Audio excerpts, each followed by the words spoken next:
دا د هرات بازار سهار وختیا سره څنګه ده ساري مارکیټ ها شو کومه پخوانیو دوکانو څخه دي تاسو ته به در معلومیږي چونکې دلته ریړۍ ډېرې درېږي ماشاءالله کندهار ښار ښاروالي هم فعاله ده دا د کندهار ښار شا بازار باندې را وګرځېدو دې خواته نو بس دا د ترکاریانو انګریزانو دانې ساحه ده مازدیګر راسې دغه موټر چې روان دی تر دغه ځایه خو خالي ریړیانې ولاړې دا د پراټه او دا د شیدې د هغې خوا را وګرځېدو اوس چې موټر ته وکتله وار مې ورڅخه تاسو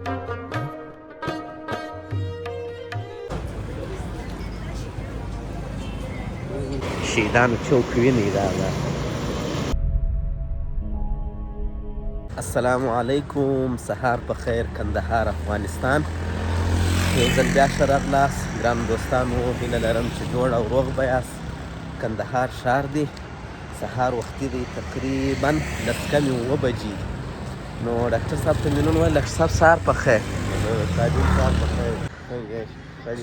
خیر دی نصیب څه نو ډاکټر صاحب ته مې ویله ما هلته راځه نن به ولاړ شو وبګرځېږو په دا سهار وختي کې د کندهار په ښار کې چې دا د سهار وختي موسم څنګه یا واونې پر یخېدو ده یعنې په موټر کې بخارۍ ته ضرورت په هرات بازار کې یم ګرځو یو ځای به د خیره سره د سهار چای هم وڅښو نو بلاګ درته جوړوو تاسو راځئ بلاګ تعقیب کړئ دا د هرات بازار سهار وختیا موږ هم لکسې ډېر وختي رالو فکر کوم خو داسې دی چې بیخي ټوله دوکانونه بند دي یو دوکان خلاص نو بس ورځ د دې ځایه شروع کېږي دا د نانوایي خو خلاصه ده نو مخته به ولاړ شو د چارسو تر چوکه پورې کېدای شي مخته د چای دپاره مې یو شی پیدا کړو نو دا دی په سهار وختي کې مې کندهار در باندې ولیدی بیاسې ونه وایاست چې کندهار په سهار وختي کې څنګه ښکاري دا رقم ښکارېږي ورته ګورئ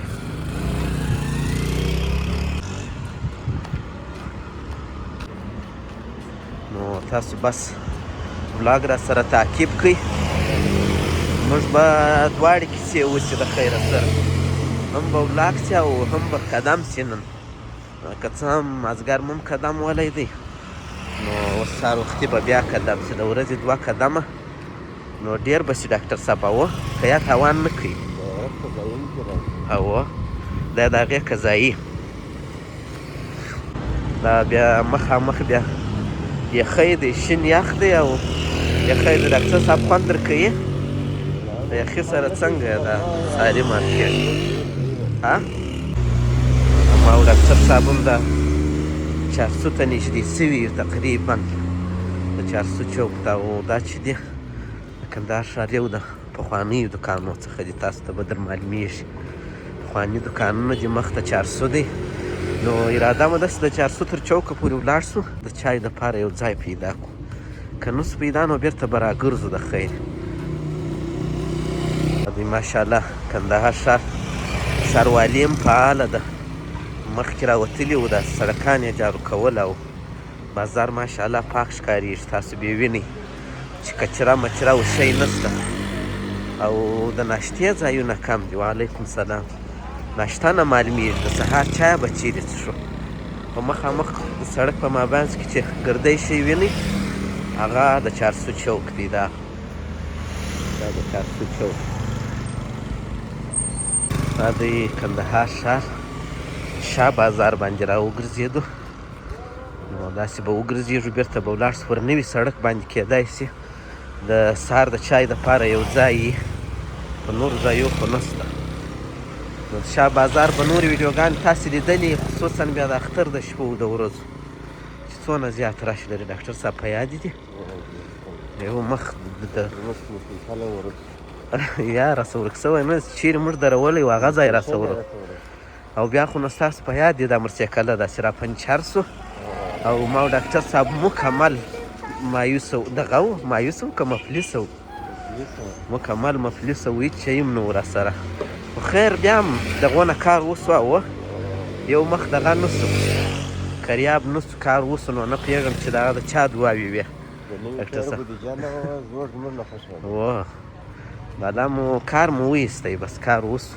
هغه بیا ځینې دوستانو ډېر میسجونه را لېږلي وو، وایي څنګه بد ځای په صاف شوه.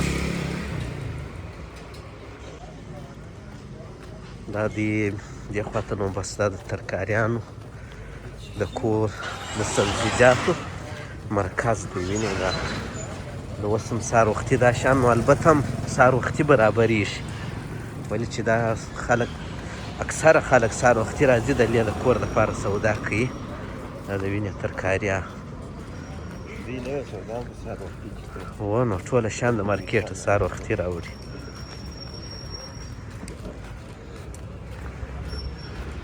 دلته نو دا ستر مرکز دی، تر دې غټ مرکز بې یې که بې نه یې، هغه خو نو غټ غټ مارکېټونه دي. خو خیر دا پرچون کې دلته ریړۍ ډېرې درېږي.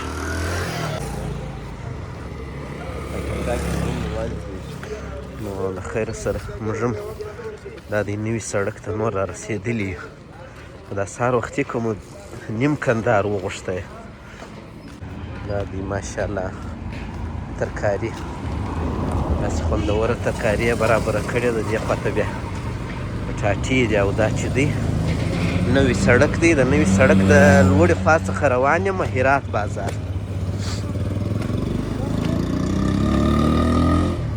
اوس نو بس امادګیانې شروع دي. ټوله خلک تر دوکانو د ریړۍ والا چې دي دا ډېر راوتلي دي، خپل سیستم سره سموي.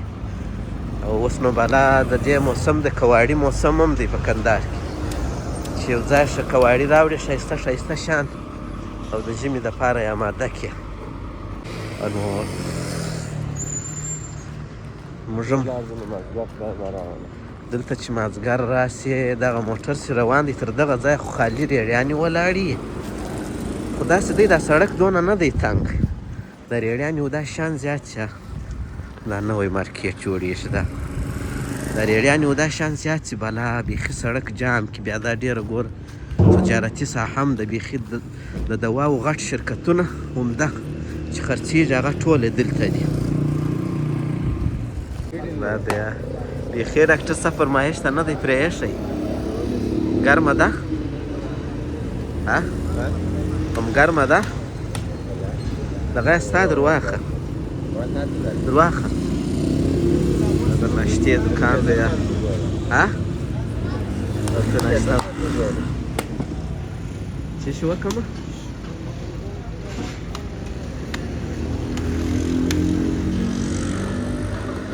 دا دلته پراټې پخېږي. نو ښه سو د سهار د چایو ځای مو پیدا کړئ. دې خواته شیدې پخېږي.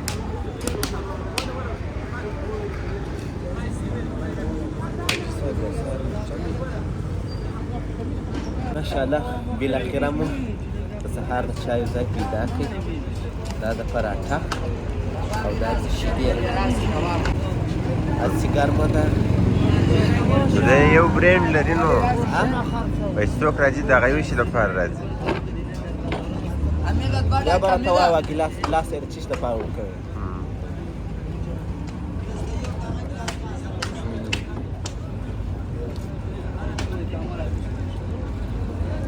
دا اخبار دی بیخي لوړ ولاړ. چیش مې لوړ ولاړ اخبار دغه چې دی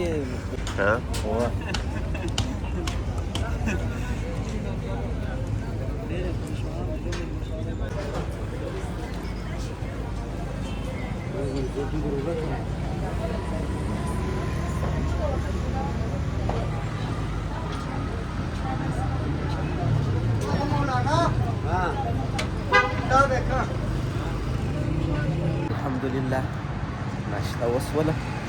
ښه خوند یې وکړ. ښه ساده ناشته وه. پراټې خوندورې وې، شیدې هم بدې نه وې ماشاءالله. نو بس هم قدم وول سو. سهار وختي دا کندهار ښار سو. تاسو بلاګ ولیدئ. نو ښه خوند یې وکړ. یو ګړی به راسره وګرځېږو شاوخوا. زه به ډاکټر صاحب ورسوم نو بیا به خدای پاماني سره کوو. دا دی بېرته د هغې خوا راوګرځېدو. اوس چې موټر ته وکتله وار مې ورڅخه تاسو ډاکټر صاحب ته وایم دا موټر مې څونه لرې درولی دی. بیخي هغه د په سترګو نه معلومیږي. نو بس خدای پاک دې وکړي چې تاسو دا ولاګ لیدلی، کندهار ښار مو لیدلی، خوند مو ورباندې اخیستی. مخامخ به شهیدانو چوک وینئ، دا او دې خواته موټر ولاړ دی، دا دی وینې. اوس به تر معلوم شوی ډاکټر صاحب. دلته د ډاکټر صاحب یو ځای لږ څه کار و، زه ورته ولاړ یم. دا د انګریزانو دانې ساحه ده، خواته د دکانداران شیان میان سره سمه یې راباسي. دا ځای نو وروسته بیا بیخي زیات رش لري، یو مخ نه د پښو لاره پکښې کېږي نه د موټر.